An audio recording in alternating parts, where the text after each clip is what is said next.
नमस्कार, मेरा नाम है राजीव कुमार बजाज जेएनआर के भी और मैं हूं इस वक्त एडवोकेट प्रदीप नंबियार जी के साथ। प्रदीप जी नमस्कार। नमस्कार सर, नमस्कार। और प्रदीप जी और मैं हम दोनों हैं कहां पर? नेशन नाउ पर। नेशन नाउ हमेशा हमेशा आपके साथ। आप सबको जय हिंद, जय महाराष्ट्र, जय भवानी, जय शिवाजी, वंदे मातरम। वंदे मातरम। जय हिंद। जय Hind. Pradeep ji, so the Congress protesting all over the place over the charge sheet which has been filed by the ED with regard to the National Herald case in which Rahul Gandhi and Sonia Gandhi have been named as accused, and the massive protests all over the country. And in fact, in one of the protests, Varsatai Gaikwad, our MRCC president, claimed that she's been hurt in police high-handedness.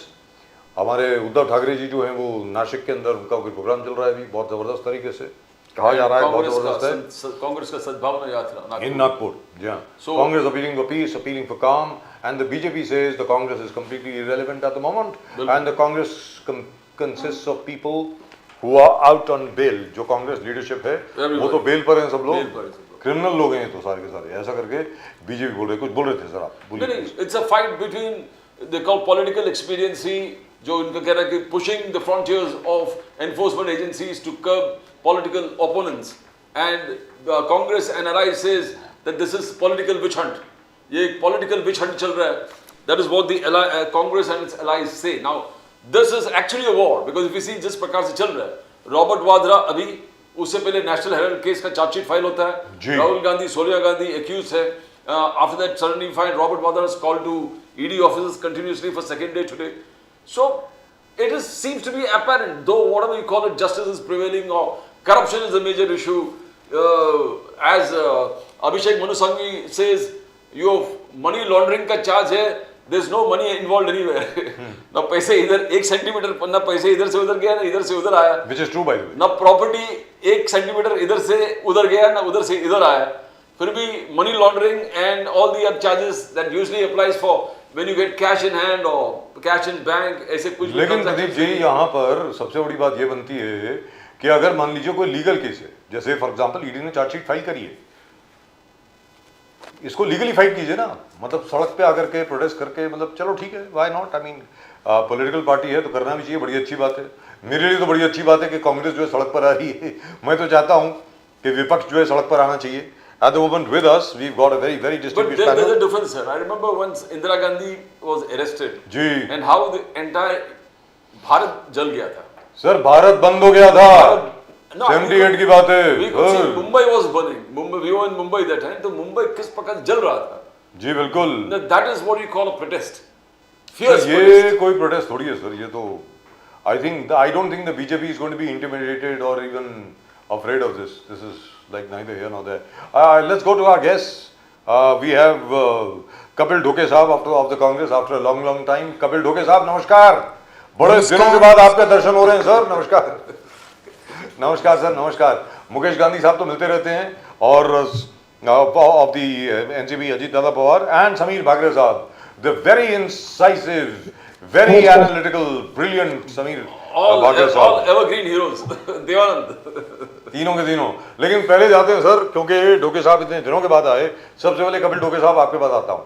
Sir ऐसा है, आज chargesheet file हुई, chargesheet में accused दिखाया गया है सोनिया जी को और राहुल गांधी जी को, लेकिन जैसा अभिषेक मनु सिंघवी साहब कहते हैं, और बार बार ये लीगल आर्गुमेंट पेश की गई है कि यार मनी लॉन्ड्रिंग कहां से हो गई, जब एक पैसा हाथ में नहीं आया, एक पैसा कहीं गया नहीं, प्रॉपर्टी कोई इधर नहीं गई, प्रॉपर्टी को उधर नहीं गई, सब कुछ जो का त्यों है वैसा का वैसा ही है, तो पीएमएलए कहां से आ गया? और सभी ढोके साहब मैं आपके पास आऊंगा एक्सप्लेन करने के लिए, आप ये बताएं। कपिल ढोके साहब, समीर भागरे साहब मैं आपके पास आऊंगा 2 मिनट के बाद। कपिल ढोके साहब आप ये बताएं कि मिस्ट्री जरा सॉल्व करें, ये तो कोई मिस्ट्री नॉवल होता है ना टाइप का, वो है जरा, where there is no money how can there be money laundering, आप बताएं सर। क्या है, भाजपाई हमेशा कांग्रेस के जो भी लीडर है, क्यों कांग्रेस की जो ताकत है, उन ताकतों को बदनाम करने की कोशिश हमेशा करते रहते हैं। आपने देखा होगा 2014 के पहले जो भी कांग्रेस के बोलने के बजाय जो भी उनके विरोध में है, उनके विरोध में जो लोग हैं उनके लिए वो अलग अलग फंडे यूज करके, अलग अलग फंडे वापर के उनको उन पे एक दबाव बनाने की कोशिश हमेशा करते रहते हैं। राजू जी आपने देखा होगा, मैं ग्रामीण इलाके में रहता हूँ, हमारा पूरा जो भाग है वो ग्रामीण भाग है। और यहाँ पे लोगों को 2014 के इलेक्शन के पहले किसी को ईडी मालूम नहीं था, किसी को सीबीआई मालूम नहीं था, किसी को इनकम टैक्स मालूम नहीं था। लेकिन 2014 के बाद जब से ये भाजपाई लोग सत्ता में आए, तब से अपने देखा होगा तो हमारे इधर आता क्या, हमारे पार्टी में उसका प्रवेश होता है क्या, तो ठीक है, नहीं तो उसके पीछे ईडी। एखादा भाजप के खिलाफ बोलता होगा, उस पे सीबीआई, उस पे इनकम टैक्स। और जब से राहुल गांधी जी ने पदयात्रा शुरू की भारत जोड़ो यात्रा के बाद, मेरे को और एक बार बोलना चाहिए, जब पहली भारत जोड़ो यात्रा हुई थी उसके बाद में भी ये विषय नेशनल हेराल्ड का ऐसा ही चर्चा में आया था। आज और एक बार चार्जशीट के मामले से चर्चा में आ गया है।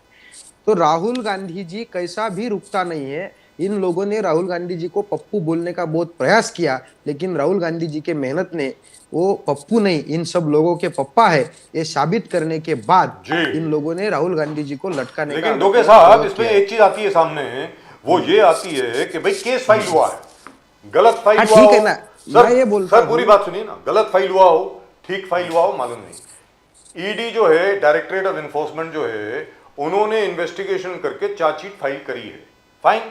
अब उस चार्जशीट का जवाब तो कोर्ट में ही होगा ना सर। बिल्कुल होगा। बाहर प्रोटेस्ट करने का क्या मतलब हुआ, मुझे मेरी समझ के बाहर है, जरा आप बताएं सर। नहीं, बिल्कुल क्या है, भारतीय जनता पार्टी जो आयुध वापरती है, भाजपाई लोग हमें बदनाम, जो राहुल गांधी जी हो या उनके खिलाफ बोलने वाले हर एक लोगों को बदनाम करने के लिए जो सोर्स वापरती है, वो सबसे बड़ा उनका सोर्स है सरकारी एजेंसीज, जैसा ईडी हो, जैसा सीबीआई हो। वो पूरे न्याय व्यवस्था भी, मुझे तो अब अन्ना भाऊ साठे करके जो हमारे यहाँ पे एक शायर थे, अन्ना भाऊ साठे बड़े साहित्यिक थे, अन्ना भाऊ साठे बोलते थे, एक बात सुनो, अन्ना भाऊ साठे मराठी में बोलते थे, इथली न्याय व्यवस्था ही काही कांची रखेल झाली, ही संसद देखील हिजड्यांची हवेली झाली, मी माझ्या व्यथा कुठे मांडू, ही व्यवस्थाच भ्रष्टतेने रंगीन झाली। ये अन्ना भाऊ साठे उस समय बोलते थे। लेकिन आज आपने देखना चाहिए कि ये जो व्यवस्था है, मुझे चार्जशीट फाइल की तो किन लोगों ने की, सरकारी अफसरों ने की। यही सरकारी अफसर भाजपा के कई लोगों पे गुने हैं, उनके बारे में चार्जशीट नहीं फाइल करते जी। वहां पे अपने महाराष्ट्र का बहुत बड़ा इशू मंगेशकर हॉस्पिटल का है, वहां पे कोई सरकारी अधिकारी गया नहीं, कोई पुलिस अफसर गया नहीं, कोई इन्वेस्टिगेशन का कोई सरकार का कोई वहां पे गया नहीं। लेकिन राहुल गांधी जी और सोनिया गांधी जी ये रुकते नहीं, थकते नहीं और इनको सताने में कम पड़ते नहीं। तो फिर क्या है, उनको लटकाने की पूरी कोशिश चालू है। काबिल डोके साहब, सद्भावना यात्रा गया नागपुर में जबरदस्त रैली आपके निकले, सद्भावना यात्रा नागपुर में, औरंगजेब रॉयट हिट नागपुर। मगर बीजेपी का कहना है कि आपका जो सद्भावना यात्रा है, यूसुफ शेख, फहीम खान, जिनके घर डिमोलिश किए, जो मास्टरमाइंड थे नागपुर राइट्स का, उनको सद्भावना प्रकट करने के लिए गए थे। तो क्या ये सद्भावना राइट था, इस वक्त राइट था नागपुर में सद्भावना निकालने का? डोके साहब, क्या दिक्कत क्या है? दिक्कत यह है कि भाजपाई लोग औरंगजेब के मुद्दे से जब महाराष्ट्र में हिंदू मुस्लिम का दंगा घड़ाना चाहते थे, वहीं पे कांग्रेस सद्भावना लेके जा रही है। सद्भावना यात्रा की शुरुआत हमने भीड़ के मस्साजोक से की है, जहां पे सरकार में एक शामिल हुए मंत्री जिनका आका है, उनके कार्यकर्ताओं ने संतोष देशमुख नामक एक अच्छे सरपंच की हत्या की। तो वहां पे भी हमारे अध्यक्ष हर्षवर्धन जी सपकाळ साहब, इनके नेतृत्व में हम मत्साजोग से लेके बीड़ तक सद्भावना यात्रा निकाल के आए कि हे राष्ट्र सर्वांचे आहे, हे राज्य सबका है, ये राज्य में सद्भावना रहनी चाहिए। उनके बाद उन्होंने प्रयास किया नागपुर में औरंगजेब, जो ये तो बात ऐसी है राजीव जी, मालूम है, ये देवेंद्र फडणवीस जी कोकन जलाने जा रहे थे, तो उनका घर पहले जल गया और औरंगजेब के बजाय औरंगजेब का मुद्दा लेके उन्होंने हिंदू मुस्लिम दंगा नागपुर में घड़ाने की कोशिश की। वहां पे भी जाके दंगा हमारी संस्कृति नहीं है, दंगे में महाराष्ट्र का भला नहीं है, तो महाराष्ट्र में सद्भावना की जरूरत है। इसलिए आज जहां पे इन्होंने दंगा जलाया, जहां पे इन्होंने दंगे घड़वाए, वहां पे जाके सद्भावना यात्रा हमारे अध्यक्ष हर्षवर्धन जी सपकाळ साहब ने निकाली है। मोहब्बत के बाजार में, नफरत के बाजार में मोहब्बत की दुकान हम लेके चलेंगे। हम जहां जहां भाजपाई लोग महाराष्ट्र को जलाने का काम करेंगे, वहां जाके सद्भावना निर्माण करने का काम कांग्रेस पक्ष करेगा। यही देवेंद्र जी का और पूरे भाजपाई लोगों का एक अड़चन है। Right, so let me go to Sameer Bhagre साहब। समीर बागरे Don't साहब, talk all nonsense points. Sir 1 second, Mukesh Gandhi साहब, I come to you 1 second, you get your turn. Okay, no problem. Sir आपको बहुत टाइम मिलेगा सर, टेंशन मत लो, बहुत टाइम है अपने पास। आपके पास अगर टाइम है कि नहीं मालूम नहीं मुझे, हमारे पास बहुत टाइम है sir. We don't stop anybody, हम यहाँ किसी को रोकते नहीं है सर, टोकते नहीं है। बागरे साहब आपसे पूछ रहा हूँ सर, चार्जशीट फाइल हुई है, मैं तो ये बोल रहा हूँ ना, very frankly speaking, an agency has filed a chargesheet, it is in the court, it's a legal matter has to be opposed legally. तो उसका मतलब पूरे देश के अंदर सर प्रोटेस्ट करने का क्या मतलब हुआ, ये बताएं सर। मैं छोटी सी एग्जांपल देता हूं आपको समीर बागरे साहब। Mister Narendra Modi was accused of instigating the riots in Gujarat, ठीक है सर। उन्होंने एक दिन का अनशन किया as chief minister, but even when he was being interrogated by the special investigation team sent by the Supreme Court, तब भी भारतीय जनता पार्टी ने पूरे देश के अंदर कुछ हाहाकार नहीं मचाई थी, जहां तक मुझे याद है। अगर मैं गलत बोल रहा हूं तो जरा सुधार कर दें सर प्लीज। समीर बागरे साहब। सर पहले तो मैं ये जो नेशनल हेराल्ड केस है जी, ये डिटेल में समझना जरूरी है, बोलिए क्योंकि सर, क्या है प्लीज बोलिए। कि पैसा इधर का नहीं हुआ, मनी लॉन्ड्रिंग कैसे नहीं हुआ, तो ये सब सवालों के मैं एक साथ आपके पहले जवाब दे दूं। बोलिए सर। कैसा है कि सर एजीएल जो कंपनी बनी थी वो 1937 में बनी थी जी, उसमें जवाहरलाल नेहरू जी के साथ 5000 स्वतंत्र सेनानी भी थे। उन्होंने कुछ अपना अखबार चलाने का ये चालू किया। उसके बाद धीरे धीरे एजीएल की प्रॉपर्टीज बनती गई और एजीएल का अखबार सर 2008 में उनके पास 2000 करोड़ की प्रॉपर्टी थी और उनके ऊपर 90 करोड़ का लोन था। अब ये 90 करोड़ का लोन उस वक्त वो चुका नहीं सकते थे, ऐसा उन्होंने ये करके फिर कांग्रेस पार्टी ने उनको 90 करोड़ का एक अनसिक्योर्ड लोन दिया। पहले तो एक पॉलिटिकल पार्टी किसी प्राइवेट कंपनी को लोन दे सकती है क्या, इस पे तो बहुत भयंकर मतलब जी, बहुत बड़ा वायलेशन है, क्योंकि सर जनता का पैसा पार्टी को डोनेट होता है और पार्टी किसी प्राइवेट कंपनी को डोनेट नहीं कर सकती, तो पहला तो वायलेशन ही है। अब 90 करोड़ आप देखिए, 90 करोड़ के अगेंस्ट वो कंपनी के पास 2000 करोड़ के एसेट्स है, लेकिन वो कंपनी 90 करोड़ का लोन रिपे करने में असमर्थ रहती है। अब इंटरेस्टिंगली सर 2010 में एक यंग इंडिया करके कंपनी बनती है जी, जिनके शेयर होल्डर है श्रीमती सोनिया गांधी और श्री राहुल गांधी। अब मुझे बताइए ये जो 90 करोड़ का लोन है ये मतलब Congress party young India company को 50 लाख में आउटसोर्स कर देती है, यानी 90 करोड़ कांग्रेस पार्टी को एजीएल से लेना है और यंग इंडिया के 50 लाख के अगेंस्ट कांग्रेस पार्टी उसको 90 करोड़ का लोन ट्रांसफर करती है। अब इससे सबसे मजे की बात यह है कि ये 90 करोड़ का लोन अब कांग्रेस पार्टी को नहीं लेना है, अब यंग इंडिया को एजीएल से लेना है। तो अब ये एजीएल यंग इंडिया क्या करती है कि 90 करोड़ के लोन के अगेंस्ट जो उनको 50 लाख में मिला है उसके अगेंस्ट 99% शेयर ट्रांसफर करती है। तो मुझे बताइए सर 50 लाख में यंग इंडिया को दो की प्रॉपर्टी मिलती है, तो ये तो सीधा सीधा मनी लॉन्ड्रिंग हुआ कि आप 50 लाख में 2000 करोड़ की प्रॉपर्टी आपके पास कैसे आ सकती है। एक तो कांग्रेस पार्टी ने 90 करोड़ का लोन कैसे दिया, वो 90 करोड़ का लोन 50 लाख में कैसे इन्होंने यंग इंडिया को बेच दिया।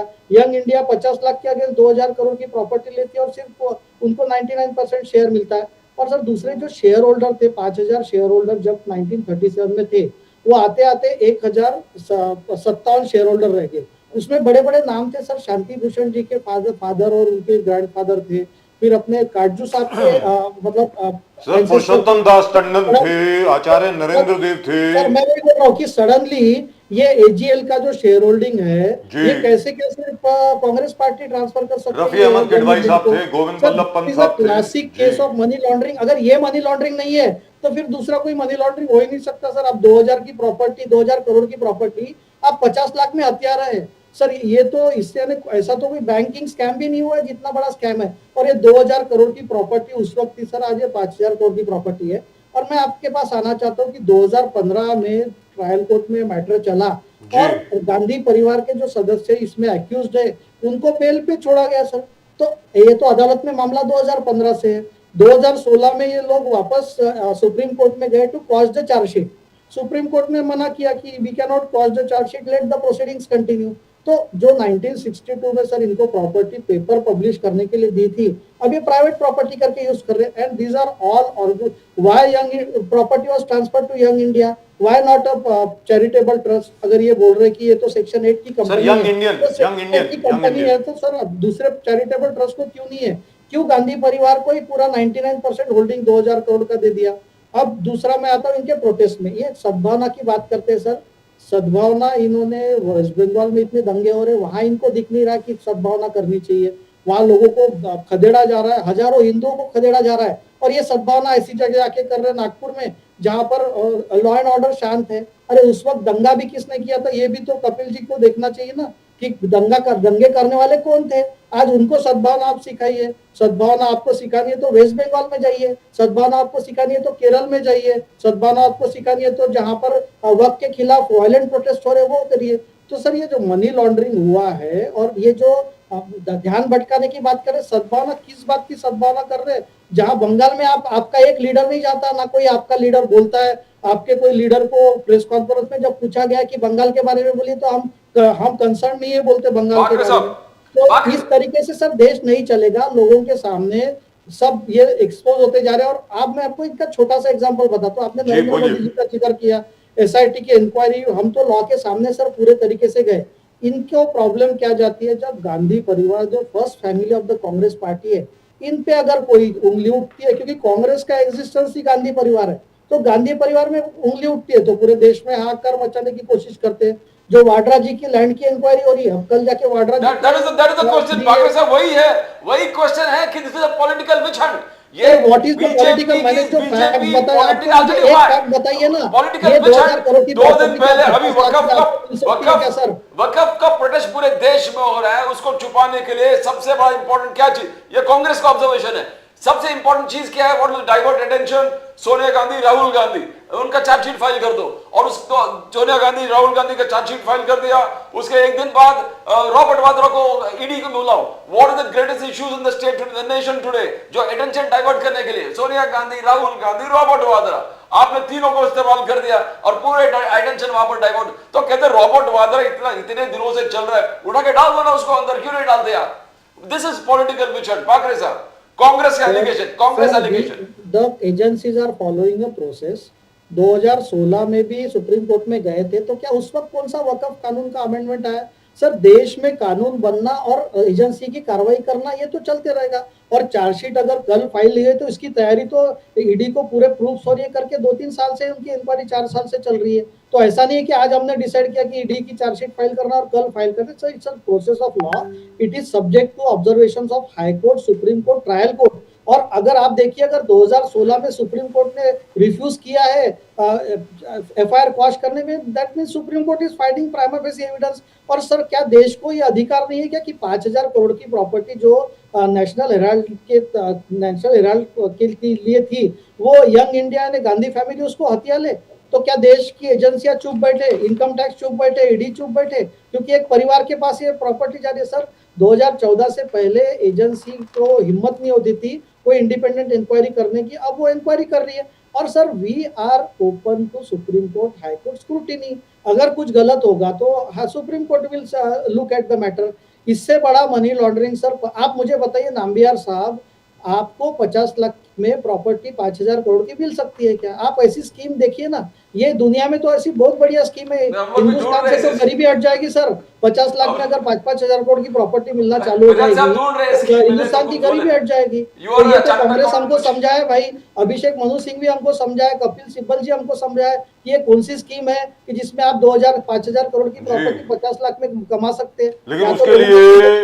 लेकिन बाकरे साहब, उसके लिए पुरुषोत्तम दास टंडन, आचार्य नरेंद्र देव, कैलाशनाथ काटजू, रफी अहमद किडवाई, कृष्णदत्त पालीवाल और गोविंद वल्लभ पंत, इन सब लोगों की भी जरूरत पड़ेगी ना सर। अब वो बेचारे चले गए सब लोग, वो भी तो थे ना, शेयर होल्डर्स थे। They were all part of the original AGL associated. Their legal heirs are not having any right. No, they don't. Gandhi परिवार के legal heirs को right है। They have no right. They have no right. यही तो देश में चला आ रहा है। And all other 5,000 shareholders of AGL also do not have a right, because AGL has ceased to exist.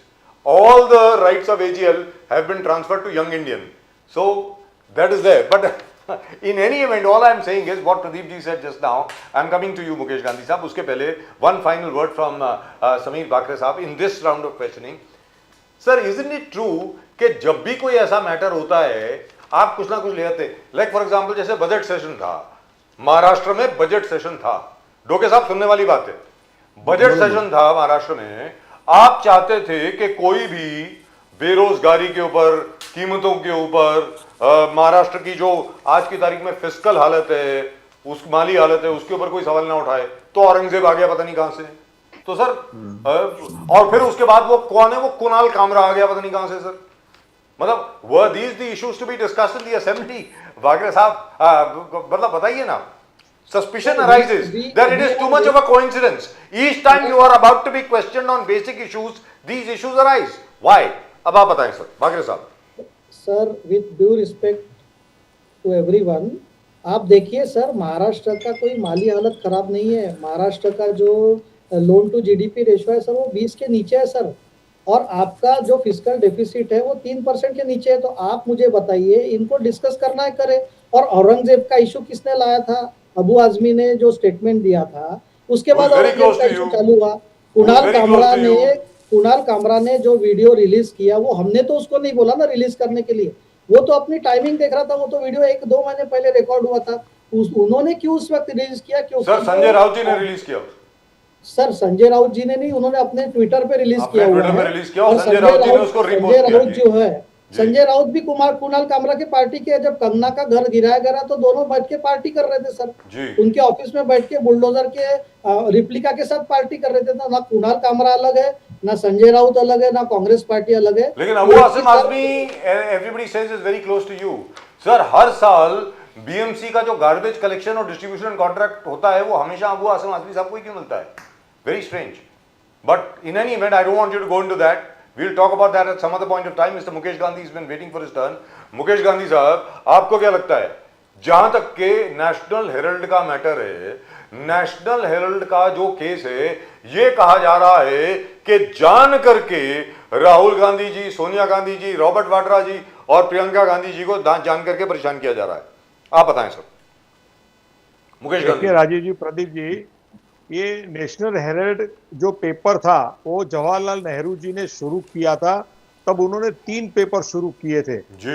एक ये पेपर, दूसरा नवजीवन गुजराती में, और इनकलाब या ऐसा कोई नाम का कौमी एकता। तो ये कौमी एकता या इनकलाब ऐसा सर, इनकलाब तो अभी भी है, इनकलाब तो यहाँ बॉम्बे से पब्लिश होता है। 3 न्यूज़पेपर इन्होंने चालू किए थे कांग्रेस की विचारधारा को जन जागरण में ले जाने के लिए जी। अभी जो चालू किया हुआ जो एक काम था, वो काम किस तरह से कन्वर्ट कर दिया सोनिया जी ने, राहुल जी ने, सबने मिलके उसको मनी लॉन्ड्रिंग किस तरह से किया, किस तरह से उनका क्या ये हुआ, वो मेरे दोस्त ने अभी सब बताया है, तो वो मुझे रिपीट करने की जरूरत नहीं है। पर ये 3 पेपर चालू होने के बाद में इन्होंने कभी कोई काम नहीं किया, उसमें कोई जनाधार नहीं बढ़ाया गया, कुछ नहीं हो गया।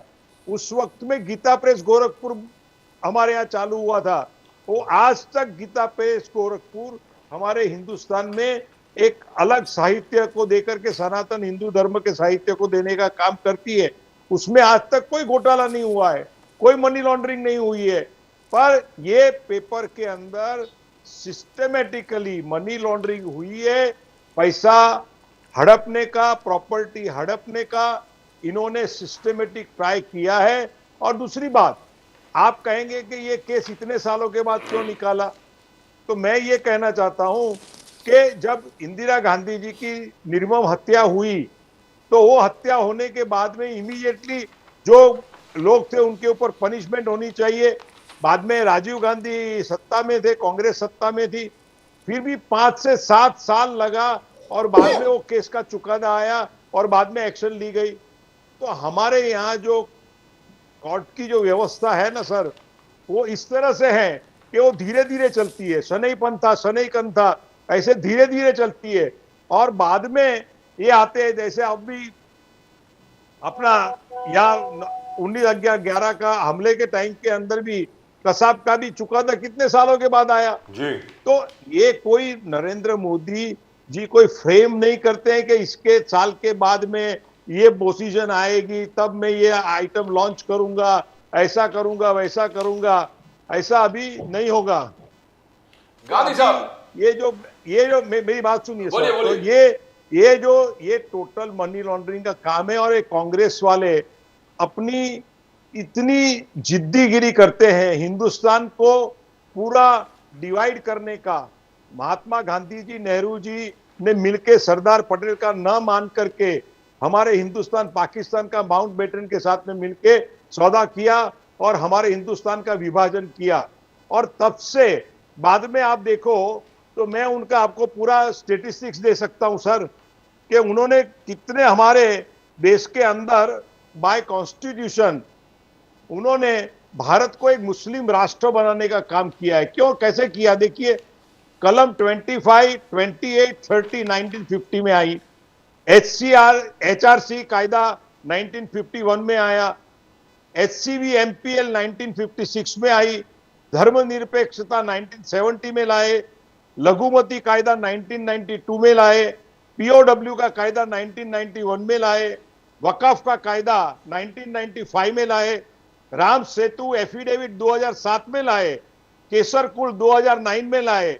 और कलम 25 के द्वारा इन्होंने धार्मिक परिवर्तन को, conversion of religion, Hindu can be converted into Muslim and Christian, ये कायदा कलम 25 के द्वारा ये राजीव गांधी जी ने लाया और सबने लाया।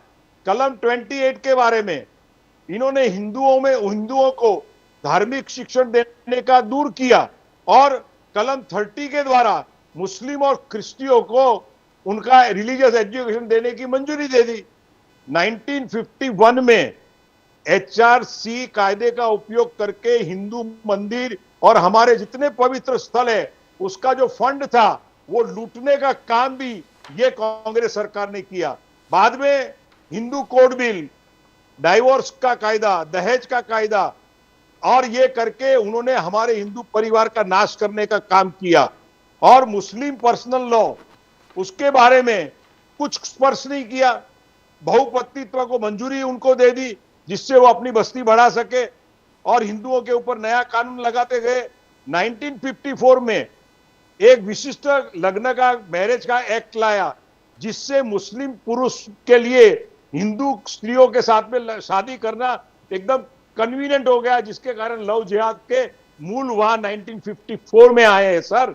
और 1975 में कटोकटी के दरमियान, इमरजेंसी के दरमियान धर्मनिरपेक्ष का शब्द जो था, सेक्युलरिज्म, वो बंधारण में हमारे कॉन्स्टिट्यूशन में फोर्सफुली डाला गया, जिससे भारत को एक धर्मनिरपेक्ष राष्ट्र बनाने की बात। यही तो कांग्रेस आपके आरोप लगा। मेरी बात सुनिए सर, 1-2 मिनट सर, हो गया ना सर। कांग्रेस वहां तक अटकी नहीं। 1991 में उन्होंने लघुमती आयोग का कायदा रजू किया जिससे मुस्लिमों को संख्या के पूर्ण बहुमती से लघुमती जाहिर कर अनाउंस किया गया।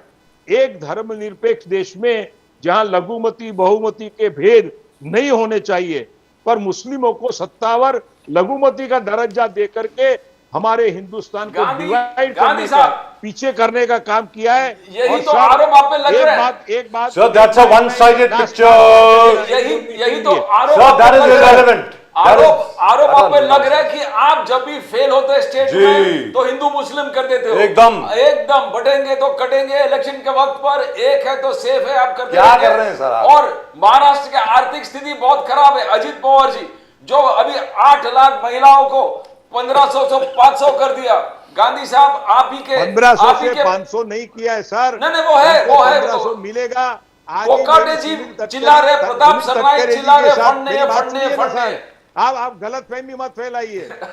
मैं आपको एकदम फ्रेश रिपोर्ट देता हूं। बोलिए। अभी मेरी आज सुनील तटकरे जी के साथ बात हुई है और with in A short time हमारी लाड़की बहना को 1500 रुपया देने का फाइनल किया हुआ है। और जो कुछ भी फाइनेंशियल वो धीरे धीरे दूर करते जाते हैं। गांधी साहब, समझ लेना। मुकेश गांधी साहब, ये तो आदरणीय सम्माननीय देवेंद्र फडणवीस साहब की स्टेटमेंट है। उन्होंने कहा है कि अगर किसी ने किसी और स्कीम का लाभ लिया है तो उनको सिर्फ 500 रुपए मिलेगा। ऐसा कहा है उन्होंने, मुख्यमंत्री जी ने कहा है sir, he stated that on the floor of the house. नहीं सर, अजीत दादा पवार साहब ने भी कहा नहीं सर, आए सर आपकी क्या बात हुई है किसी से मुझे मालूम नहीं है। I am saying whatever the chief minister has said in public. आपको मुख्यमंत्री जी ने पब्लिक में बोला है कि अगर किसी ने किसी और स्कीम का लाभ लिया है तो उसको सिर्फ 500 मिलेंगे। अब आप बोले मुकेश गांधी जी। नहीं, अभी वो जो भी है वो आपको एक हफ्ते के 10 दिन के अंदर पूरा पता चल जाएगा। और कहने का मेरा मतलब क्या है, यहाँ हमारी टॉपिक वो नहीं चल रही है, हमारी टॉपिक ये चल रही है कि कांग्रेस इस देश को आज राहुल गांधी, सोनिया गांधी के तो ऊपर एक चीज बता दीजिए सर, एक मिनट टॉपिक चल रहा था नेशनल हेराल्ड केस पे, आपने पूरी फहरिस्त सुना दी तथाकथित तौर पे कि कांग्रेस ने कहां कहां पर ऐसे अमेंडमेंट पास किए जो प्रो मुस्लिम थे, ये आपने कहा। आपने राम सेतु की भी बात करी 2007 में, बिल्कुल ठीक है, कांग्रेस ने एफिडेविट फाइल किया जो उन्होंने बाद में विड्रॉ किया, लेकिन आज तक, please read the latest, till today Subramanian Swamy जिन्होंने केस फाइल किया था सुप्रीम कोर्ट में, आज तक चिल्ला रहे हैं कि the present government has not filed it's affidavit in the supreme court. कब करेंगे फाइल? नंबर 2, राम सेतु को एक नेशनल हेरिटेज स्ट्रक्चर अनाउंस करेंगे, ये 2014 में बात हुई थी, आज हम 2025 में हैं। What is preventing it? क्या प्रिवेंट कर रहा है? राम सेतु को एक नेशनल हेरिटेज स्ट्रक्चर या नेशनल हेरिटेज मॉन्यूमेंट या जो भी आप उसको संज्ञा देना चाहें, क्यों नहीं दे रहे हैं सर? अब आप बताएं मुकेश गांधी साहब, what is preventing Ram Setu के बारे में मोदी जी ने और हमारी गवर्नमेंट जो है एनडीए की, इन्होंने डिक्लेयर किया हुआ है कि वो हमारा ऐतिहासिक मॉन्यूमेंट है, वो रहेगा। और जो भी उसको, जब तमिलनाडु के लोग डीएमके जबान से बोलने में क्या होता है, उसको तोड़ने का काम कर रहे थे, वो जहाज सर तमिलनाडु के लोग नहीं कर रहे थे, it was the government of India which is doing it. Tamil Nadu के लोगों का कोई हक नहीं है, राम सेतु के ऊपर कोई हक नहीं है तमिलनाडु सरकार का, लेट्स बी वेरी क्लियर। लेकिन अभी तो कांग्रेस की सरकार नहीं है ना। अरे मुकेश गांधी साहब, अभी किसकी सरकार है? I am asking, there you go again. अभी जो प्रदीप जी ने बोला वो अप्लाई होता है यहाँ पे। और no sir, when are you going to declare? No sir, Mukesh Gandhi ji जवाब दीजिए, please don't go round and round, please do not obfuscate or distract or deviate. When are you going to declare Ram Setu a national monument? आप ये बताइए, national monument declare कब करेंगे? Official announcement कब आ रही है दिखाइए मुझे, और you give me a reference. पर उस टाइम में चंद्रा स्वामी ने सर मैं अभी की बात कर रहा हूं। Again, sir, I am talking about now. This is the third term of Narendra Modi ji. Narendra Modi ji ने अपनी पहली टर्म में अनाउंस किया था that we will declare it a national heritage monument. What is preventing it? और अब तो श्रीलंका के साथ भी बड़े अच्छे हैं relation, Sri Lanka also will not object. What is the problem? I don't understand. क्या हो रहा है? कितना डर गए आप क्या अरब स्टेट से? मैं आपसे एक डायरेक्ट सवाल पूछता हूं, चलिए मैं आपसे डायरेक्ट सवाल पूछता हूं, क्या आप अरब देशों से, एक मिनट, क्या आप अरब देशों से डर गए हैं? क्या आप अरब देशों से डर गए हैं? मुकेश गांधी साहब सवाल सुनिए, सर सवाल सुनिए, आप ये लिख के रखना सर, सवाल it's a matter of time, sir सवाल सुनिए, matter of time, how much time? It is the 11th year. मैं आपसे पूछ रहा हूं सर सवाल सुनिए, सवाल सुनने का धैर्य रखिए, सुनेंगे और please have the courage to listen to the question, please have the courage to listen to the question. अरब देश, उसको अभी भी एडम्स ब्रिज बोलते हैं, आदम का पुल। क्या मोदी सरकार अरब देशों से डर गई है कि आज हम उसको officially national cultural heritage monument declare कर देंगे राम सेतु को, तो क्या अरब देश हमसे नाराज हो जाएंगे? अगर हो जाए तो हो जाए, क्या फर्क पड़ रहा है? राम सेतु हनुमान जी ने बनाया है। आपको किसने कहा ये? मैं आपसे पूछ रहा हूं, मुझे मालूम थोड़ी है, आपसे पूछ रहा हूं। अदरवाइज मोदी साहब नहीं डरे सर। मोदी साहब ने आर्टिकल 370 रिपील किया, 35A रिपील किया, मोदी साहब ने वर्बल ट्रिपल तलाक को बैन किया, वक्फ बोर्ड अमेंडमेंट लेकर के आए, किसी से नहीं डरे। ये आदम का पुल राम सेतु से क्यों डर रहे हैं सर? इसको हो डिक्लेयर कीजिए जाएगा ना ना सर। नेशनल आपने हेरिटेज ये मॉन्यूमेंट मुद्दा डिक्लेयर उठाया कीजिए। है, I want to come to ये मुद्दा को Maharashtra आपने politics. ये मुद्दा को आपने Yes, आगे गांधी बढ़ाया है साहब, तो डेफिनेटली इसके आपका ऊपर काम बजट होगा। टोटल फेल हो चुका है। प्रताप सरनाइक वहां पर चिल्ला रहा, प्रताप सरनाइक कर रहा है कि एसटी बस का आप कुछ नहीं कर रहा, फाइनेंस अब तक नहीं मिलेगा, एसटी का ट्रांसपोर्ट ठप हो चुका है, कोका टैक्स चल रहा है, आपका एग्रीकल्चरल मिनिस्टर है वो चिल्ला रहा है कि फार्मर्स वे लोन वेवर कभी आप इंपोज करेंगे। आप तो पूरे पैसे अब चला गया, तो पूरे फिजिकल एक प्रॉब्लम हो गया, बजटरी प्रॉब्लम हो गया पूरे महाराष्ट्र में। कब सीधा हो जाएगा गांधी साहब? नहीं, ये आपकी बात, इसमें मैं सहमत हूं कि हमारी महाराष्ट्र की गवर्नमेंट ने और हमारे फाइनेंस डिपार्टमेंट को जो कमिटमेंट दिया हुआ है इलेक्शन के टाइम में जी। वो पूरा करना चाहिए और जल्द से जल्द करना चाहिए। ये डिले इज डेंजरस, वेरी अच्छा नहीं डेंजरस, है। I agree with you sir, they have no choice. Sameer Bakre sahab ने स्टेटिस्टिक्स देकर के बता दिया कैसे महाराष्ट्र की फिजिकल पोजीशन अभी अच्छी है, but actually speaking cash supply, money supply में थोड़ी प्रॉब्लम है। I think we have asked for a 5 lakh crore loan from the centre, as soon as that comes in there will be no problem, but I think it should come in the next 3 months. In the mean time let me go across to Dhoke sahab. Dhoke साहब, आप ये बताएं, कांग्रेस की तरफ से हमेशा ये allegation लगता है कि जब भी बीजेपी को यह सवाल पूछा जाता है कि साहब जो क्या है वो पेट्रोल की प्राइस जो है वो 45 रुपए या 40 रुपए कब होगी, या फिर ये कहा जाता है कि $1 का 1 रुपया कब होगा, या 30 रुपए कब हो जाएगा, या 50 रुपए कब हो जाएगा, या फिर कीमतें कब नीचे आ जाएंगी, कब 2 करोड़ नौकरियां मिल जाएंगी हर साल की, मतलब 20 करोड़ नौकरियां मिल जानी चाहिए थी ना अभी तक, तो तब वो एकदम हिंदू वर्सेस मुस्लिम एकदम शुरू हो जाता है ये। लेकिन बीजेपी कहती है कि आप देखिए आज की तारीख में हमारा जीडीपी ग्रोथ जो है, we are the 5th largest economy in the world in terms of GDP, और अक्टूबर नवंबर में we will become the 4th largest economy, we will overtake Germany. Sir तो आप ये बताइए, ग्रोथ तो हो रही है, आईएमएफ, वर्ल्ड बैंक, बाकी जितने भी फाइनेंशियल इंस्टीट्यूशंस हैं वो तो कह रहे हैं कि बहुत बढ़िया ग्रोथ हो रही है। सर आपको लग रहा है ग्रोथ हो रही है हिंदुस्तान में, सब खुशहाल हैं, हर एक के घर में मतलब चिकन मटन दाल रोटी सब फर्स्ट क्लास बन रही है? डोके साहब बताएं। देखो, दो तरीके रहते हैं। एक तो सरकार ने ऑन डॉक्यूमेंट्स या तो सरकार ने ऑन रिपोर्ट अपना गवगवा जो सब मराठी में बोलते हैं, सब बड़ी बड़ी बातें करके अपना रिपोर्ट सादर करना, ये अलग बात रहती है। लेकिन हालात विकास काय को बोलते हैं, तो विकास कैसा होना चाहिए, जब गांव खेड़े के आखिरी आदमी का विकास हो जाएगा तभी अपन देश का विकास होता है, ऐसा बोल सकते हैं।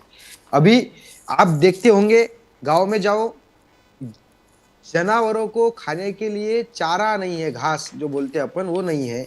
किसानों को सर पानी भी नहीं है, पानी भी नहीं है, पानी की किल्लत, पानी नहीं है, किसानों के खेत की दुरावस्था है, किसानों के फसल को भाव नहीं है, उसके बाद में दाम नहीं है, उसके बाद में सबसे बड़ा बेहतरीन जो आपने बहुत अच्छा सवाल बाकरे साहब को पूछा कि जब अपना बजट सेशन चालू था तब युवाओं के बेरोजगारी का मुद्दा क्यों नहीं निकला। जब मोदी जी 2014 में वर्धा के सेवाग्राम को आए थे और सेवाग्राम में आके मोदी जी ने भाषण किया था 2014 में कि भाई और बहनों, इस देश के युवाओं को 2 करोड़ रोजगार, साल के 2 करोड़ रोजगार मिलना चाहिए का नहीं मिलना चाहिए। लोगों ने हाँ बोला, लोगों को बहुत उम्मीद थी। लेकिन मैं बोल रहा हूँ, अभी मैं विदर्भ के सभी गाँव में घूमता हूँ, पार्टी के काम के लिए जाता हूँ, कभी किसी को रोजगार मिला नहीं।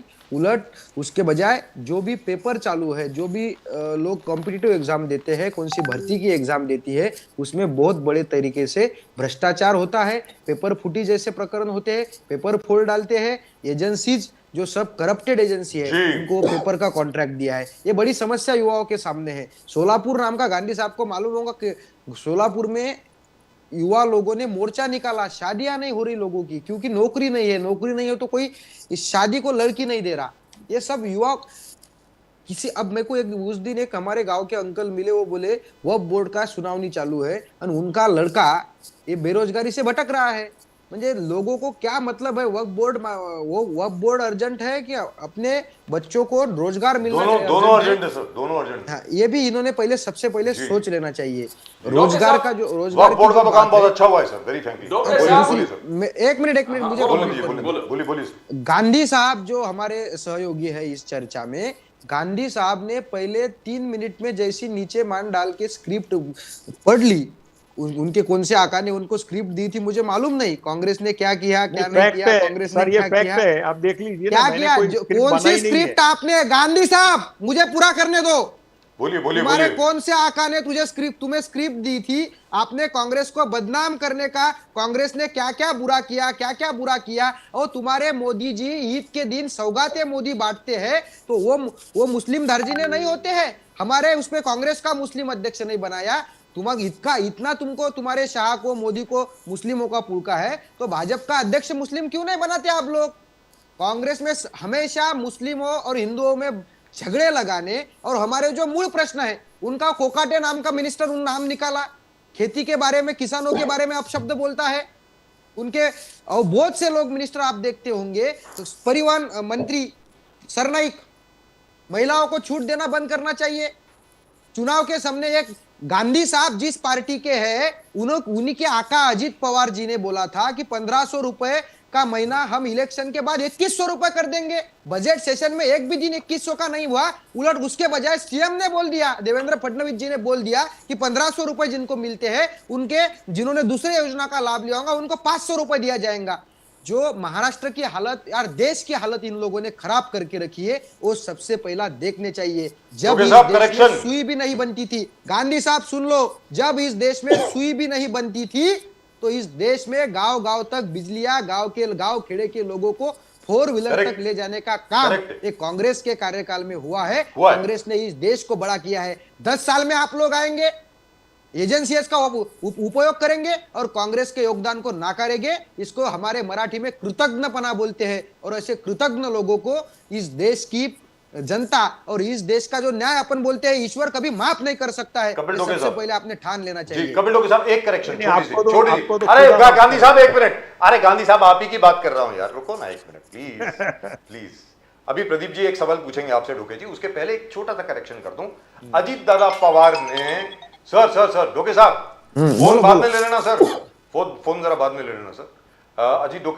कपिल डोके साहब, अजीत दादा पवार ने कभी नहीं बोला था कि मैं 2100 रुपए दूंगा। उन्होंने इनफैक्ट पब्लिक मीटिंग में बोला, मुझे एक स्टेटमेंट मेरी दिखा दो जहां पर मैंने बोला हो कि मैं 2100 रुपए दूंगा। अजीत दादा पवार ने नहीं बोला। महायुति का जो मैनिफेस्टो उन्होंने कहा, सर देवेंद्र फडणवीस जी ने कहा, मैनिफेस्टो अजीत पवार के जिम्मेदार नहीं है, अजीत पवार जी। सर देवेंद्र फडणवीस जी ने कहा, एकनाथ शिंदे जी ने कहा, करेक्ट है, महायुति के मैनिफेस्टो को अजीत पवार जिम्मेदार नहीं है। डोके साहब, मगर फडणवीस साहब ने, सर फिर भी एक बात सुनिए, सुनिए गांधी साहब आपके पास आ रहा हूं, सुनिए ना, गांधी साहब रुकिए, गांधी साहब रुकिए, सर डोके साहब कम्युनिटी चल रहा है, 2 मिनट रुकिए, हिमाचल 2 मिनट दीजिए ना। चुनाव होने के बाद 3 महीने हो गए, दीजिए, तुम्हारी तैयारी है तो देने की दानत दिखाओ। 7-6 महीने हो गए चुनाव होने के बाद। अरे गांधी साहब एक मिनट सर गांधी साहब एक मिनट है तो चुनाव होने, आई थिंक गांधी साहब should be the official spokesperson of the BJP. आप बहुत बड़े बड़े लोगों में बैठते हैं, तुम्हारे आका अजीत पवार जी को बताइए 2100 रुपए देना चाहिए, अपने मैनिफेस्टो में था। बीजेपी झूठे लोगों की पार्टी, झूठे लोगों की पार्टी। अपने आका को बताओ कि इस देश की महिलाओं को राज्य के सर कौन से आका ने तुम्हारे राहुल बदनाम करने का पाप मत कीजिए गांधी जी। तुम अपने आका को पूछो, राहुल गांधी को। सर उनका नाम भी गांधी है, एक मिनट दिया लोगों को, सर उनका नाम भी गांधी है। डोके साहब, फडणवीस साहब ने पूरा किया। तेलंगाना में किसानों की कर्ज माफी का वादा किया था, किसानों की कर्जा माफ कर दिया तेलंगाना में। कर्नाटक में लोगों को कर दिया गांधी जी किया है सर, किया है सर, कर्नाटका में और तेलंगाना दोनों में किया। के दौरान देश में आया था, 2 महीने में एक बार जा रहा कि हमने जो बोला वो किया कि नहीं, देखने के लिए आइए। तुम्हारा नहीं एक हुआ है, बंदा एक वहां ही तक बार आया नहीं, पहले क्योंकि हुआ। आप झूठे लोग हैं। बाद में आज कुछ तेलंगाना नहीं और हुआ है। कर्नाटक का सीएम चुनाव के दौरान महाराष्ट्र में आके उन्होंने चैलेंज किया कि हमने जो बोला वो हमने करा कि नहीं, देखने के लिए आइए। हम जो बोलते हैं वो करते हैं। तेलंगाना की हालत क्या है? हमारे आका जैसा ईडी के डर से हम बीजेपी के बगल में जाके नहीं बैठे। तुम्हारे आका जैसा डर के मारे बीजेपी पे बीजेपी के बगल में जाके नहीं देखा। डोके साहब सुनिए, डोके साहब, आदमी फडणवीस जी ने कहा, तब हमको भी बड़ा दुख हो जाता है। डोके साहब फडणवीस साहब ने पूरा एक डेवलपमेंट का लहर महाराष्ट्र में डाला। क्या बात करते हो आप? मुकेश गांधी जी, मुकेश गांधी जी अलाउ मिस्टर डोके टू स्पीक। बिल्ली बन जाता है। मुकेश गांधी जी प्लीज। अजीत पवार को तो देने मुकेश गांधी जी एक मिनट, देवेंद्र फडणवीस देंगे। मुकेश गांधी जी, पर तुम्हारे मुकेश गांधी जी, this is unfair. Congress Mukesh को गांधी भी जी, आपको this is very कांग्रेस को unfair. दिया होगा। इस देश को खड़ा करने का काम कांग्रेस ने किया है। आप किया है। जैसे कांग्रेस सोच पुरानी के बात लोग हो गई। एकता आने खत्म के किया है। बाद कांग्रेस को बदनाम खत्म या किया है, कांग्रेस को सर। खत्म नहीं कर आज सकते। जो कोई भी गांधी देश जी की आज सोच लो, गरिमा बढ़ी है, मेरी आका वो ने लिखी नरेंद्र स्क्रिप्ट मोदी जी बेच के मत कारण पढ़ो बढ़ी यहाँ है, पे। एनडीए के कारण बढ़ी है। Right. So can we ask? मैं डोके साहब को पूछता हूं, फडणवीस साहब ने लेटली डेवलपमेंट का एक रिपोर्ट कार्ड पढ़ा है, गढ़चिरौली को स्टील हब बनाएंगे। डोके साहब, गढ़चिरौली स्टील हब, संभाजी नगर को इलेक्ट्रिक व्हीकल हब बना देंगे। 28,000 करोड़ का इन्वेस्टमेंट डावोस में साइन किया, वही संभाजी नगर औरंगाबाद इंडस्ट्रियल एस्टेट में वो इन्वेस्ट करने वाले हैं। तो अलग अलग थर्ड मुंबई, तीसरा मुंबई डेवलप कर रहे हैं सबसे, और इस मुंबई से भी बड़ा। तो क्या डेवलपमेंट का लहर नहीं है? गढ़चिरौली ये तो पिछड़ा इलाका मैं को जब स्टील लास्ट टाइम आपके चैनल पे आया था तब भी मैंने बोला था देवेंद्र फडणवीस जिनका मैंने बहुत बड़े मन से अभिनंदन भी किया था। राजीव जी को शायद मालूम होगा जी। कि देवेंद्र फडणवीस जी महाराष्ट्र के लिए जो कुछ भी करने की बातें कर रहे हैं उनका स्वागत है, उनका बहुत बहुत अभिनंदन है। जब वो दावत से वापस आए थे तब की बात मैं बोल रहा हूँ। अभी मेरा कहना एक ही है कि बोलते तो वो बहुत है। उन्होंने इलेक्शन के समय बोला था 7/12 कोरा कोरा कोरा, अभी तक किसानों का 7/12 कोरा हुआ नहीं। उन्होंने नौकरियों का बोला था, हुआ नहीं। उन्होंने किसान सम्मान निधि 2,000 से 3,000 करने का बोला था, हुआ नहीं। उन्होंने महिलाओं को 1,500 के बजाय 2,100 रुपए देने का बोला था, हुआ नहीं। अब भी वो बहुत से बातें बोल रहे हैं, गढ़चिरौली के बारे में बोल रहे हैं, संभाजी नगर के बारे में बोल रहे हैं, मुंबई के बारे में बोल रहे हैं। मेरी उनसे प्रार्थना है, उनको शुभेच्छा भी है कि जो बोल रहे वो करो। महाराष्ट्र की जनता ने आपको नेतृत्व करने की संधि दी है। वो संधि जनता ने दी कि आपने ईवीएम से छीन ली, वो अलग बात है, उसके बारे में अपन बाद में बोलेंगे। लेकिन तुम्हारी पुरानी स्टोरी है। जो संधि आपको दी है वो संधि पूरा करने का प्रयत्न करो। उसमें भी राजीव जी दिक्कत यह है कि देवेंद्र फडणवीस जी को लगता होगा कि महाराष्ट्र में कुछ ना कुछ आना चाहिए, लेकिन उनके जो दो आका दिल्ली में बैठे हैं उनकी नजर बहुत खराब है। महाराष्ट्र में एक आधा प्रोजेक्ट होने जाता है तो वो गुजरात को लेके जाते हैं। महाराष्ट्र में एक आधा एकदम गलत बात है, एकदम महाराष्ट्र गलत में बात एक आधा है विकास सर। का काम होता होगा तो उसको उठा के वो गुजरात में लेके जाते हैं। एकदम ऐसा गलत ना बात है। होना, इसका केयर देवेंद्र फडणवीस जी ने लेना चाहिए। डोके वो साहब, उनको मनरेगा शुभकामनाएं। आपका स्कीम था। मोदी साहब कह रहे हैं कि 2024-25 में राजीव जी। 86,000 I'm coming to you, बाकी साहब। I'm coming to you. 86,000 crore BJP lead NDA सरकार ने खर्चा किया, बट आपका मैक्सिमम खर्चा 2014 में 33,000 करोड़। तो हर चीज में बीजेपी आगे भी है। ठीक है, बाकरे साहब को One second. I'm coming to Bhagya साहब। Yes, One small clarification. Telangana की बात हुई थी। ये कहा गया था कि तेलंगाना में लोन माफ नहीं हुआ है। This is the latest statistic and this is by the way, Mukesh Gandhi साहब, just for your information, this has come from the center. ये यूनियन गवर्नमेंट का स्टैटिस्टिक है, ये रेवंत रेड्डी का नहीं है। 21,000 करोड़ के करीब पैसा फार्मर्स के बैंक में जमा किया गया रेवंत रेड्डी की सरकार द्वारा, और उन्होंने ये कहा है कि हमने वादा किया था कि जिन फार्मर्स ने 2 लाख रुपए से कम का जिनका लोन था हम उनका सारा लोन कर देंगे। उनका क्लेम है कि उन्होंने सारा कर दिया। बहुत फार्मर्स हैं जो कह रहे हैं कि हमको नहीं मिला है।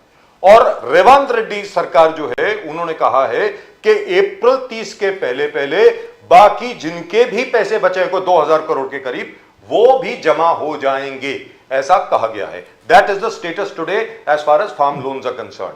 सो these are statistics from the center, not from me. Right. Sameer Bakre साहब, अब आप ये बताएं कि each time anybody goes to Davos, I am not talking just about Devendra Fadnavis साहब और एकनाथ शिंदे साहब, उसके पहले भी गए थे, मंत्री जितने भी थे डावोस जाया करते थे, विलासराव देशमुख हो, बाकी सब लोग, एवरीबडी वहां से बड़ी बड़ी बात करते थे, हर कोई के एमओयू साइन हुआ, ये हुआ वो हुआ, but we did not see anything on the ground. इस बार हम लोगों को यह उम्मीद थी, because I know Devendra Fadnavis ji never talks in the air. आज तक उन्होंने कभी हवाई बातें नहीं करी हैं, let me tell you very frankly. तो सर इस बार आई होप वो जो 50,000 करोड़ की इन्वेस्टमेंट की अभी जो बात कर रहे हैं बागरे साहब, आई होप इट विल हैपन। अब आप बताएं बागरे साहब प्लीज। सर देखिए, दावोस में जो है वो 16 लाख करोड़ के कॉन्ट्रैक्ट साइन हुए और एमओयू साइन हुए हैं जी, और MOU उसमें साइन। से देवेंद्र जी का रिसेंट स्टेटमेंट अगर आपने देखा होगा, सो ऑलमोस्ट 35 to 40% प्रोजेक्ट्स पे सर काम चालू हो गया। विदर्भ में भी वो जो एमओयूज आ रहे साइन हुए थे, उसके कंपनीज ने ऑलरेडी लैंड एक्विजिशन और बाकी जो प्रोसेसेस चालू की। Sir we are actually a very serious government और सीरियस एडमिनिस्ट्रेशन हम जी। करना चाहते हैं। दूसरा, कपिल जी ने एम्प्लॉयमेंट की बात की, तो मैं उनको बोलना चाहूंगा कि आप जो है थोड़ा सा रिसर्च करके, एक सरकार की तरफ से 2024 के शायद जुलाई या अगस्त में संसद में एक डाटा पेश किया गया है, क्लेम रिपोर्ट है सर, KLEM। Yes. एक क्लेम रिपोर्ट के हिसाब से जो टोटल एम्प्लॉयमेंट 2017-18 से 2023-24 तक करीब 16.8 करोड़ की एम्प्लॉयमेंट नई जनरेट हुई है। सर EPFO जो होता है, जहां 20 के एम्प्लॉयज के ऊपर लोग लगते हैं और उनको कंपलसरी होता है, उन्हीं में 6.3 करोड़ की सर एम्प्लॉयमेंट जनरेट हुई है। तो मैं कपिल जी से विनंती करूंगा कि आप अपना थोड़ा सा रिसर्च कीजिए और कांग्रेस पार्टी का सिर्फ स्टेटमेंट मत देखिए, आप रिजर्व बैंक के रिपोर्ट्स और सरकारी एजेंसियों की रिपोर्ट है। अब दूसरी बात ऐसा है कि इन्होंने बोला कि हम लोग कर्नाटक में कर रहे हैं। अभी देखिए, कल कर्नाटक में ट्रांसपोर्टर्स का आंदोलन हो रहा है, जी। वहां पर 2 रुपए पेट्रोल, 3 रुपए डीजल बढ़ाया जा रहा है। इन्होंने एक गारंटी पूरी करने के लिए पूरी महंगाई सर जनता पे लाद दी है। So basically Congress party has always mismanage the economy. ये इनका आज का नहीं है सर। मतलब ऑनरेबल मनमोहन सिंह जी एक बहुत बड़े अर्थशास्त्री थे, मेरे को बहुत रिस्पेक्ट है उनके बारे में। 1991 के जो रिफॉर्म्स किए थे, आई रियली मतलब credit him for that. But जो उन्होंने 2008 से जो 2013 का बैंकिंग क्राइसिस क्रिएट किया, जिसके वजह से अपनी बैंक्स जो है वो डूबने पे आ गई थी सर। तो ऐसा है कि कांग्रेस पार्टी को प्रॉब्लम कब होता है, जब ग्रोथ उनके फैमिली की नहीं होती है या पार्टी की नहीं होती है। उनको ये तकलीफ इस बात की है। दूसरा, आप देखिए, अगर इन्फ्लेशन के आंकड़े अभी लेटेस्ट में आए, इतने कम इन्फ्लेशन के आंकड़े आए सर। रिसेंटली रिजर्व बैंक ने 2 बार अपनी रिपो रेट कम की है। इसका क्या मतलब है, अगर इन्फ्लेशन कंट्रोल में है तो ही तो रिपो रेट कम की जी, जाती है। करेक्ट। तो I agree. Basically on all parameters. और मैं आपको ये बोलना चाहूंगा कि जो महाराष्ट्र की भी जो फाइनेंशियल स्थिति है sir, that is well under control. ये जो मीडिया में खबरें आ रही है कि इसका ऐसा हो रहा है, these are all promises which have been made by Devendra under Devendra ji's leadership, and they will definitely be completed. आज महाराष्ट्र में But what about Gadchiroli, sir? एक ही पॉइंट बोलना चाहूंगा, जो बीजेपी की सरकार है, जो प्रोजेक्ट का सर भूमि पूजन करती है, उसी का हम इनॉग्रेशन करते हैं। कांग्रेस समान नहीं है कि 25 साल पहले का था प्रोजेक्ट लॉन्च किया, वो उसका आज तक पता नहीं। ये बोर्ड लगा के इनॉग्रेशन करके इलेक्शन में दिखा देते हैं। Sir, over here I would like to state something. Sir, one small thing. Her project भूमि पूजन बागरे साहब कंप्लीट करते हैं। बागरे साहब, I think you forgot to mention this. आप जरा भूल गए इसको मेंशन करना। अभी last year, I think it was in the December session, if I am not winter session में ये रिपोर्ट लेके गई थी on the floor of parliament, on in both houses. डोके साहब जरा सुनिए, गांधी साहब आप भी जरा सुनिए। ये कहा गया था, ये कहा है कि 2013 से लेके 2023-24 यानी 10 साल में 64.33 करोड़ जॉब क्रिएट की गई हैं। 64 crore .33, that is 64 crore 33 lakh jobs have been created. The unemployment rate has remained steady at 3.2%, and I think that's a big achievement if this is true. If these studies, and they must be true because they've been laid on the floor of the house, then they must be true. So all I'm saying is perhaps the definition of employment has changed. Bagre sahab, ये बात हमारी पहले भी हो चुकी है। Perhaps the definition of employment has changed. Now you've got people working for Zomato, people are working for Swiggy, people are employed on a temporary basis in various IT firms, people are working as coders, as data processors, and so many other things. So perhaps don't you think the Labour Ministry should work on changing the definition of employment? Sir, Bagre sahab. Sir, basically you have rightly put that the Labour Ministry के ही जो claim report मैंने बोला है, जो आप coat कर रहे हैं, 64.33 crores is the total employment, which was opening 2017-18 में वो 47.5 करोड़ थी। तो आप देखिए सर, ये लास्ट 10 साल में क्या हुआ है। जैसे मुद्रा लोन है, इसमें 44 करोड़ लोन अगर बटे, तो सर अगर सिर्फ एज्यूम कीजिए कि मुद्रा लोन जिसने लिया उसने खुद को ही सिर्फ एम्प्लॉयमेंट दी, तो भी आप 44 करोड़ का एडिशनल सेल्फ एम्प्लॉयमेंट में फिगर्स आए। सर इतने एयरपोर्ट्स बन रहे, इतने रोड्स बन रहे, इतने कॉन्ट्रैक्टर्स काम कर रहे, उनके वर्कर्स काम कर रहे, सीमेंट फैक्ट्री बन रही। सर मुंबई में आप है, मुंबई में आप देखिए कोस्टल रोड से लेके हर चीज बन रही है, एवरीवेयर कंस्ट्रक्शन एंड सर अच्छी भली रोड भी टूट रही है और बन रही है, करेक्ट। सर कैसा है, डेवलपमेंट होते होते सर कुछ ना कुछ थोड़ी तकलीफ होती है। But there's लेकिन financial आज squeeze. आप सर, मैं आपको बताना चाहूंगा, नागपुर आप आके देखिए, जी। ये जो डेवलपमेंट क्यों सर तकलीफ होती है, क्योंकि कांग्रेस सरकार ने जब डेवलपमेंट करनी चाहिए थी तब नहीं की, when the population was not that much। अभी सबको पॉपुलेशन बढ़ने के बाद sir, Mumbai is a very difficult city to work in terms of infrastructure. Metro underground चल रही है, आप देखिए जब मेट्रो हो जाएगी, मैं रेगुलर मुंबई आता हूँ, मुझे एयरपोर्ट से लेके अभी साउथ मुंबई जाने के लिए मुझे जो पहले 1.25 घंटा लगता था, अब it has been reduced to 35 minutes, and when metro will start it I can reach in 10-15 minutes. So sir infrastructure growth हो रही है। You will reach in 22 minutes, 22 minute में पहुंचेंगे आप। Bakre साहब, we're talking the squeeze, there is still squeeze। जब finance departments के squeeze होते हैं, शीर्षक साहब चिल्लाना शुरू करते हैं, 4,000 करोड़ मेरे डिपार्टमेंट से ले लिया, मुझे बोला तक नहीं। प्रताप सरनाइक चिल्ला रहे बताया तक नहीं। हम एसटी बसेस चलाएंगे कैसे, बसेस का बजट नहीं आ रहा है, तभी अजित पवार थोड़ा उधर पैसे दे देते हैं। उसके बाद ये कोकाटे साहब चिल्लाते रहते हैं, अरे हमारे खेत का जो फार्मर्स लोन वेवर कभी होगा तो थोड़ा पैसा उस तरफ रिलीज। तो ये मिनिस्टर्स को चिल्लाना क्यों पड़ता है? एकनाथ शिंदे जी कंप्लेन करते हैं अमित शाह से कि हमारा डिपार्टमेंट जितना भी है उनका पैसा अजित पवार देते नहीं है। तो ये सुनाई दे रहे, सबको चीख सुनाई दे रहे, और जब डिपार्टमेंट के लोग मिनिस्टर चिल्लाते हैं तो थोड़ा थोड़ा पैसा उनको दे देते हैं ना। हाउ लॉन्ग, कब तक चलेगा बाकरे साहब? सर ऐसा नहीं है, आप देखिए हर मिनिस्ट्री एस्पिरेशनल मिनिस्ट्री हो गई है।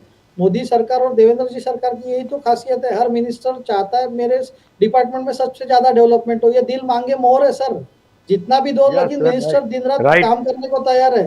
So that is a very good sign that sir one small thing, I don't know whether उनको जो बजटेड है वो तो मिले बाकरे साहब। सर उनका बजट छीन सर, के every minister in central government और state government is always after the fund to get more and more fund for his Bakre साहब, one final It is question. natural the for budgeted any amount is not minister, being sir. given to them, that is their complaint। Bakre साहब, one बोलिए, small बोलिए। thing, Bakre साहब, you are in Nagpur right now, all right? You are in Vidarbha. Gadchiroli also comes in Vidarbha. आदरणीय सम्माननीय देवेंद्र फडणवीस साहब ने कहा कि मैं गढ़चिरौली को स्टील हब बनाने वाला हूं। सर उसमें असल में काम शुरू हो रहा है या सिर्फ हवाई बातें?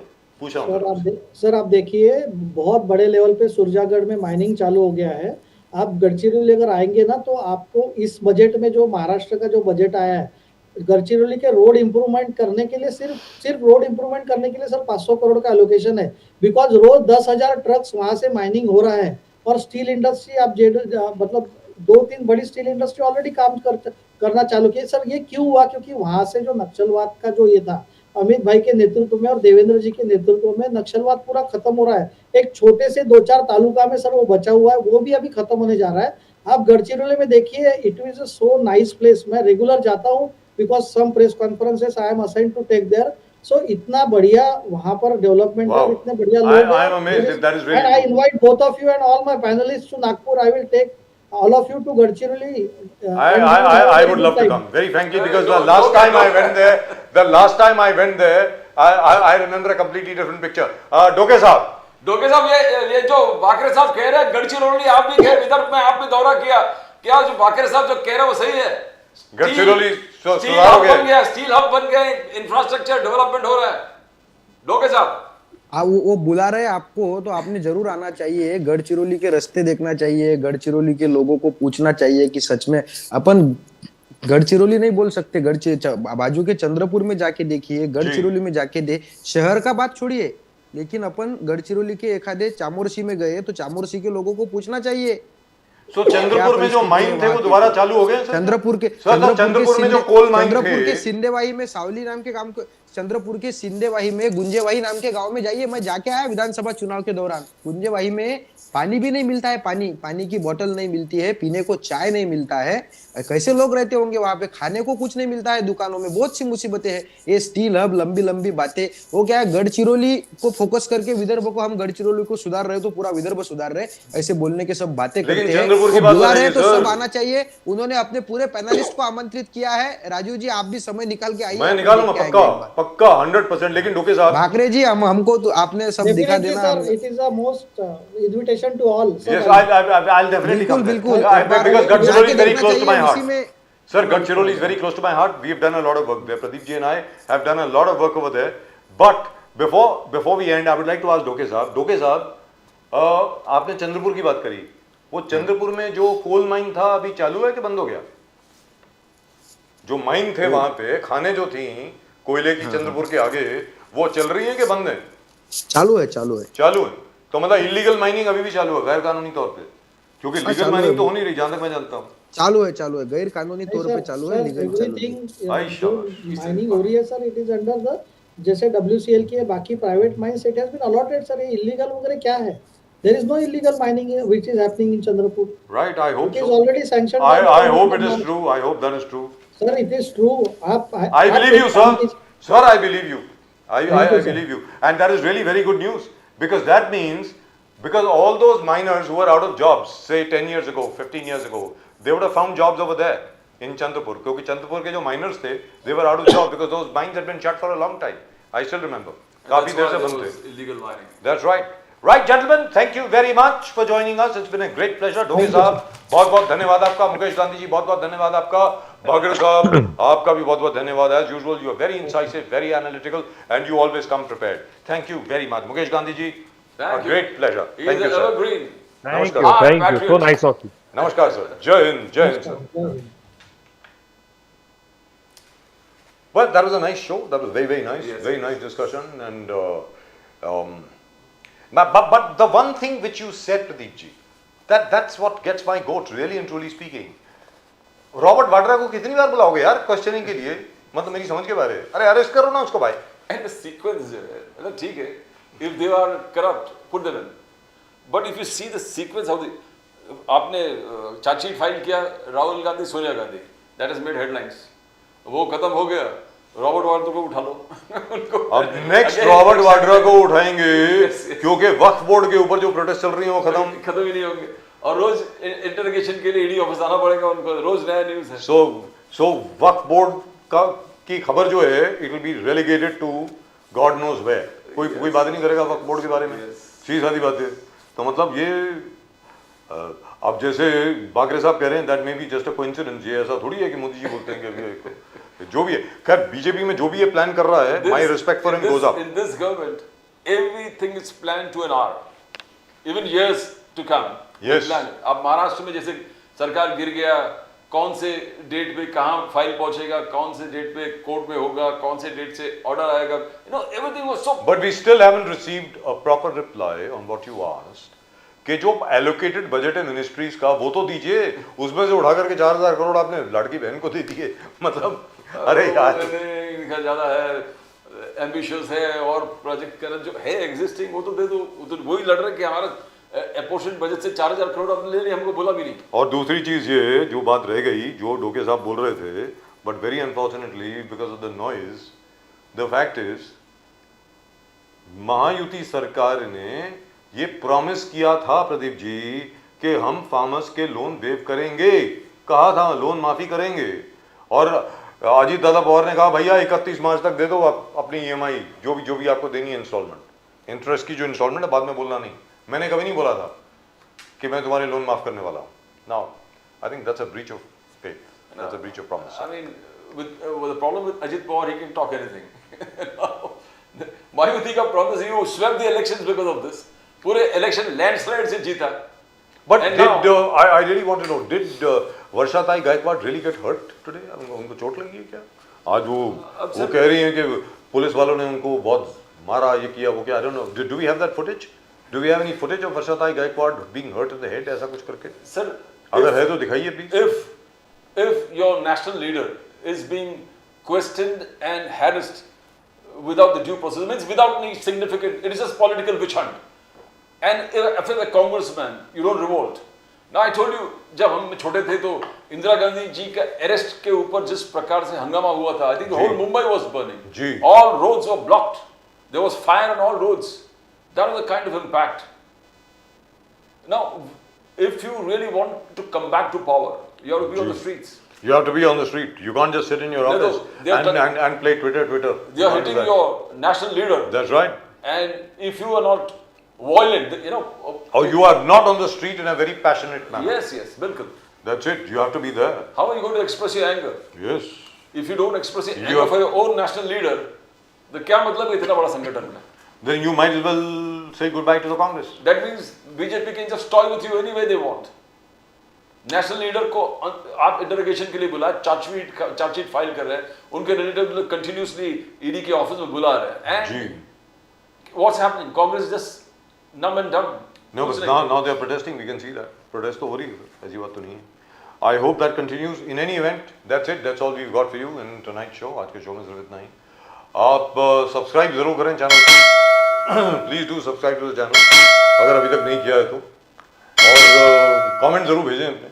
To the fastest growing channel of the nation. From both Pradeep ji and myself, आप सब लोगों को नमस्कार. जय हिंद, जय महाराष्ट्र, जय भवानी, जय शिवाजी, वंदे मातरम. वंदे मातरम. भारत माता की जय. भारत माता की जय.